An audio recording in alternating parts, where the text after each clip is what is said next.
Hey everybody, just a recap of last week's material.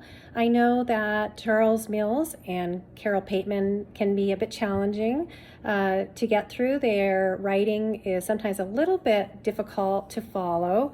But I hope that when you're reading these materials, what you're looking for are their main ideas. Trust yourself when you're reading this. There's going to be certain things that kind of bubble up from what Mills is saying and from what Pateman's saying that will resonate with you. And then when you start reading into the details, you might find yourself getting a little bit lost or glazed over.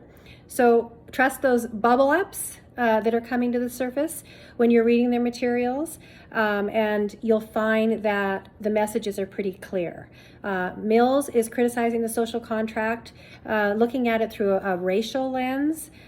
His critique of the social contract is that it's not really written for everybody, that there's an underlying racial contract that is found to be bubbling up throughout our social interactions, which causes folks that are people of color to not have the same opportunities that are supposed to be offered through the social contract and as promised through the social contract.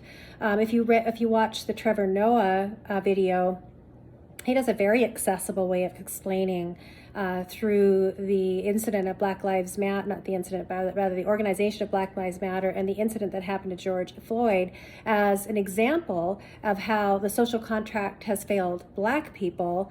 And he doesn't talk, Trevor Noah doesn't talk specifically about the racial contract, but he's actually getting at it without naming it. He actually doesn't name the social contract either, but he is talking about it. I really like that video because it brings it to a real life example that you all can relate to, since it's just been happening in the last couple of, well, I mean, obviously these types of actions have been happening for a long time, but the George Floyd incident was more recent. Pateman, on the other hand, is criticizing the social contract through a feminist lens.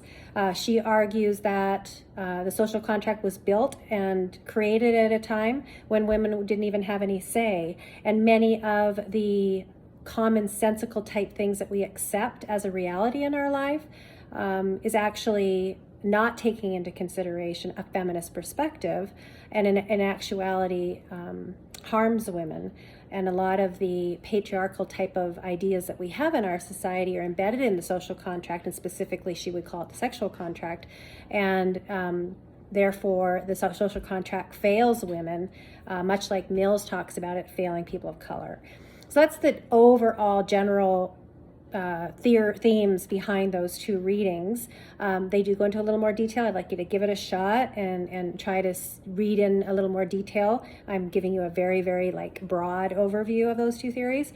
But hopefully with that overview, you can go back and look at that material again and see that you were on the right track, because most of your writings reflected that. So have a wonderful week. Think about how these two theories are playing out in some other current events. It's always great to take these theories and apply them to things that are going on in our world right now to make them more relevant. So be thinking about some of the current events that are happening in our world, some of the injustices that are happening in the world, and view them through the Pateman and Mills lens of social and racial contract. Have a great week.